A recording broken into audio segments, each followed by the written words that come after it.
Quero cumprimentar todos que nos acompanham nessas aulas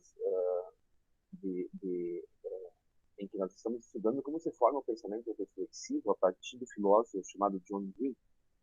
E hoje, especificamente, nós vamos tratar da forma como procede uma investigação interessada pela realidade.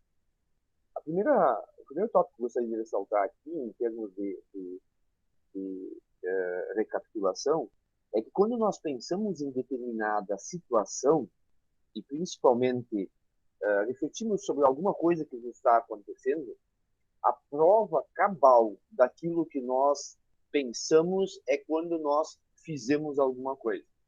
Nós agimos como consequência. Quando o meu pensamento reflexivo, ele tem a possibilidade de considerar, conjecturar algumas conclusões.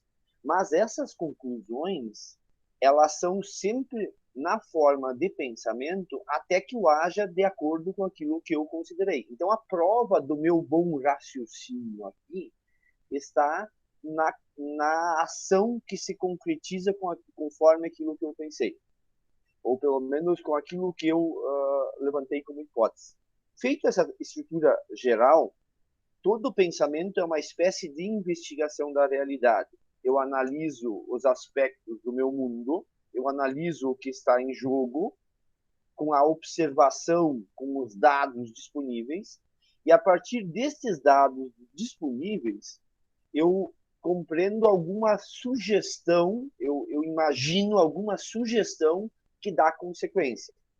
Mas a reflexão tem esse aspecto de imaginar o futuro.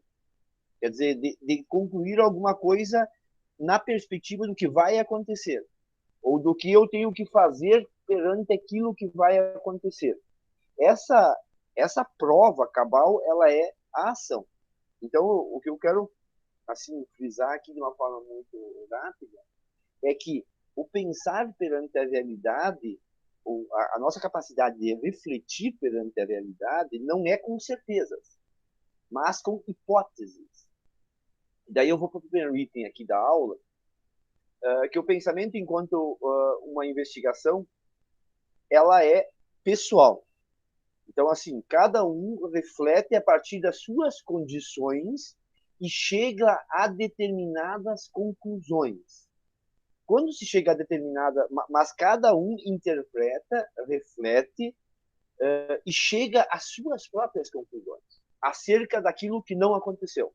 Então, esse aspecto muito interessante, quer dizer, é uma investigação pessoal, é um jeito que cada um tem de pensar. Você tem os dados da experiência, e a partir daqueles dados da experiência, você pensa, você reflete, você faz inferências sobre aquilo que você imagina que pode ser possível. E aí a capacidade de analisar o que importa é muito próprio de cada um, é muito próprio do jeito de ser de cada um. Isso assim, quando duas pessoas olham para a mesma realidade e descrevem a mesma realidade, eles descrevem coisas diferentes porque é um jeito pessoal. Refletir sempre é um jeito pessoal, é uma investigação pessoal muito própria de cada um. O segundo aspecto, nesse aspecto aqui, o pensamento sempre envolve risco. Risco significa o quê? Que nós não temos certeza. Como é uma coisa, o pensamento pensa acerca de ações, de conclusões, acerca de coisas que vão no futuro, o que nós queremos fazer no futuro, nós não temos certeza. Ela sempre é uma incerteza. E a conclusão é uma hipótese. E ela vai se provar só quando eu agir ou quando aquilo de fato for se efetivar conforme eu imaginei. E aí nós entramos no segundo aspecto, que é o dilema grego. Para os gregos, nós tínhamos aquele princípio de não contradição, que era ou uma coisa é, ou ela não é. Então, para os gregos não existia meio termo. Ou muito bem ela é, e eu tinha certeza, ou muito bem a coisa não era. Ou isto era muito bem uma garrafinha, ou isso não é uma garrafinha. Não existia, esse é o chamado dilema grego. Para o dilema grego, eles têm um problema muito sério, que é como passar do saber de alguém que não sabe, da ignorância para alguém que sabe. e eles não tinham a constituição daquilo que nós chamamos do processo de aprendizagem. Então, assim, nós entendemos que entre o não saber, a ignorância e o saber, existe um processo de construção. E nunca é uma ignorância total e nunca é um saber total. E nós estamos sempre em processos de inferências. Então, assim, esse aspecto é muito importante de nós entender. Não é que nós sabemos uma coisa ou nós desconhecemos totalmente. Nós sempre sabemos algumas coisas parciais. O nosso pensamento, a nossa capacidade reflexiva faz analisar os dados que nós possuímos. E no ponto 3, então, a investigação é uma a investigação e a experimentação sempre são tentativas de experimentação e sempre são provisórias. Toda vez que a realidade apresenta um determinado problema, nós inferimos, nós concluímos, nós refletimos acerca de alguns caminhos que nós devemos tomar, e esses caminhos são sempre muito provisórios. Eu nunca tenho certeza acerca de nada. Na verdade, quando eu tenho certeza, eu não tenho conhecimento. Porque a investigação sempre ela provém de dúvidas. E aí, assim, toda vez que eu vou voltar a refletir sobre isso, eu tenho que novamente, toda vez que eu chegar numa situação parecida, eu tenho que novamente considerar os elementos que estão em jogo e refletir. Então, continuamente nós refletimos e levantamos hipóteses, agimos conforme essas hipóteses e conclusões que nós chegamos, algumas se efetivam, outras não se efetivam. E aí, quando começa a dar muito errado nessa nossa experimentação, nós somos obrigados, normalmente as pessoas dizem que a gente entra em crise, mas somos obrigados a repensar a nossa qualidade de reflexão. E assim é com a alimentação, assim é com o exercício físico, assim é com os relacionamentos.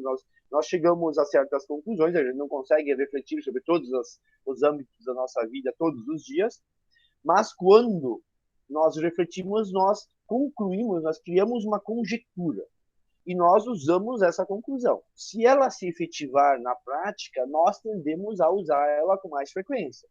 Se ela não se efetivar na prática, nós somos obrigados a repensar. E no ponto 4, o progresso utiliza-se da pesquisa, faz conjecturas. Então é interessante que quando nós aprendemos algumas coisas, nós pensamos a partir dessa experiência que nós temos.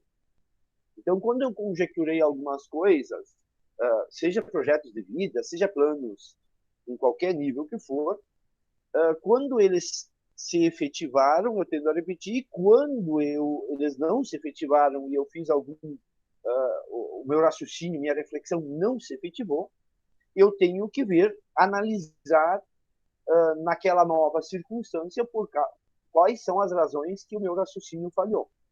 Isso significa aprender com a experiência, aprender com os fracassos, com as derrotas, tanto no nível pessoal, mas nós compreender que aquele aspecto emocional de nós ficarmos chateados porque alguma coisa não deu certo conforme nós planejamos, que a partir desse nós sejamos inteligentes também emocionalmente para analisar o que nós poderíamos ou como nós podemos considerar ou o que nós consideramos de forma errônea, que nós fizemos conjecturas, hipóteses que não se confirmaram. E aí eu vou ler. O avanço sistemático na investigação e no descobrimento começou quando os homens reconheceram que poderiam empregar a dúvida como propósito de investigação, pesquisa ou reflexão, formando conjecturas ou hipóteses para guiar a ação de expor tentativas, cujo desenvolvimento confirmaria ou refutaria ou modificaria a conjectura diretriz. Então, todo fracasso eu preciso repensar, reanalisar. E aí existem dois exemplos que o nosso autor trabalha. Um nós já tínhamos visto, que é o exemplo do general. O exemplo é o seguinte: um general num campo de batalha, ele está na frente do seu exército, ele precisa agir, fazer um plano de ação muito rápido.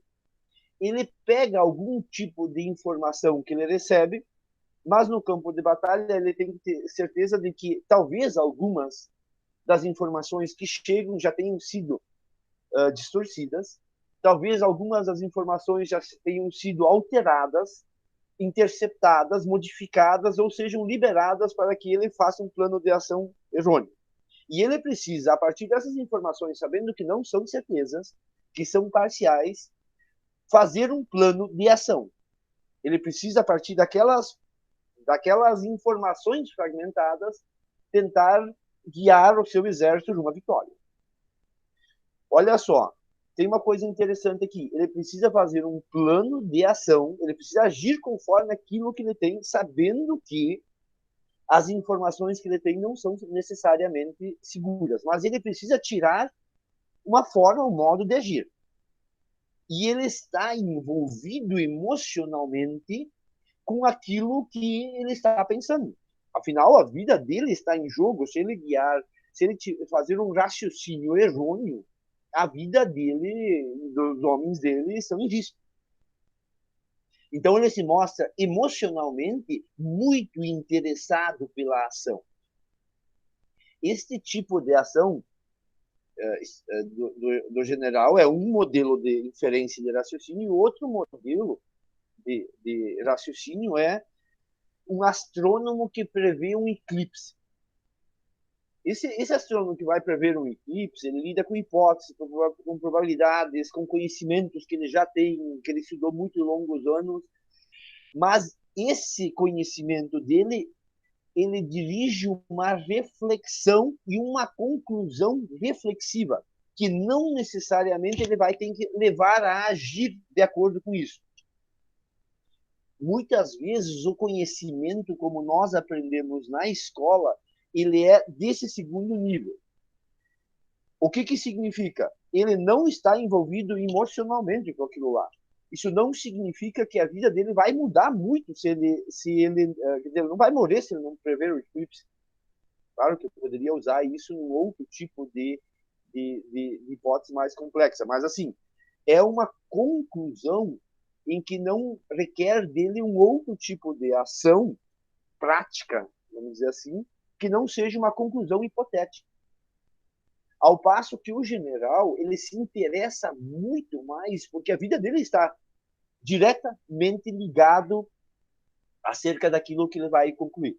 Então, o que eu gostaria de deixar aqui como reflexão, para encerrar nosso pensamento aqui, é de que, às vezes, nós tratamos dos conhecimentos escolares como o astrônomo. E a gente se desinteressa por essas coisas porque a gente não tem envolvimento emocional e parece que a nossa vida não está diretamente ligada a isso. Claro que aqui existe um problema, porque o conhecimento, de alguma forma, diz respeito à nossa vida, mas nós não conseguimos emocionalmente nos dar conta disso. Ao passo de que, numa situação concreta, seja eu fazendo uma casa, seja no meu trabalho, seja em casa, eu tenho um envolvimento emocional e esse envolvimento emocional faz com que eu esteja diretamente interessado nas coisas que estão acontecendo. Duas coisas. A segunda coisa que eu gostaria de deixar aqui é que, às vezes, o envolvimento emocional, quando ele não tem controle, ele pode bloquear a reflexão. No sentido de que eu fico tão apavorado, tão angustiado, que eu inibo a minha capacidade de refletir e tirar as minhas conclusões. Então, aqui, para finalizar, nós temos um caso em que o sujeito está interessado porque o mundo vai, a vida dele está diretamente envolvido e ele precisa observar que esse envolvimento emocional dele não pode bloquear e romper a capacidade reflexiva dele. Ao mesmo tempo, nós temos um segundo exemplo que é um conceito mais, uma forma mais abstrata de refletir sobre algumas conjunturas da vida e que às vezes nós não conseguimos ligar com a nossa vida e isso leva nós a nos desinteressar. Se bem que uma reflexão madura entende que prever um eclipse também tem ligação indireta com a vida. Certo? Agradeço a todos que nos acompanharam nessa reflexão. Desejo a todos uma boa semana e até a próxima.